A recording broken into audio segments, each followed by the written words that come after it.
By keeping interest rates high and remaining fiercely unapologetic about it, the United States is engineering a structural environment that acts like a massive financial black hole, pulling global investment directly into American borders.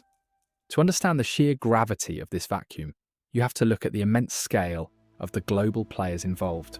We are witnessing a monumental concentration of global wealth.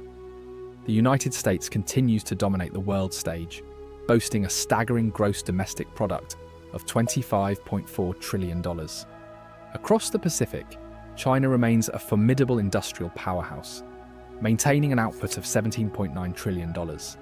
Meanwhile, over in Europe, Germany is fighting to maintain its industrial edge, sitting much further back with a GDP of just over $4 trillion.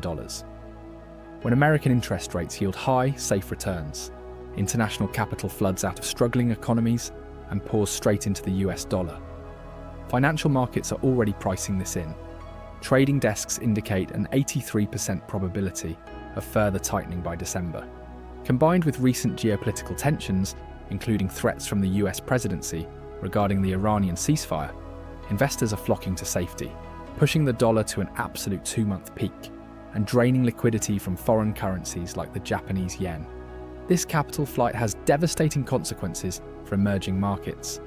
Trading syndicates are already warning that the hawkish turn in Washington is actively suppressing foreign assets, with benchmark yields on Indian sovereign bonds dropping to the 6.8% range as global investors aggressively reallocate their portfolios back to American shores.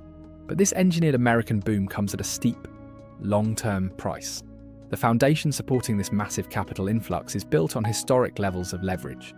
The cost of this global expansion is written in sovereign debt. In Asia, Japan is navigating a deeply leveraged economy, operating with a staggering debt-to-GDP ratio of 255%. Across the Atlantic, the United Kingdom is walking a tightrope, holding a ratio of 104%. And right in the middle sits the United States, carrying a colossal national debt load at 123% of its total economic output, fundamentally altering how capital flows through the modern banking system.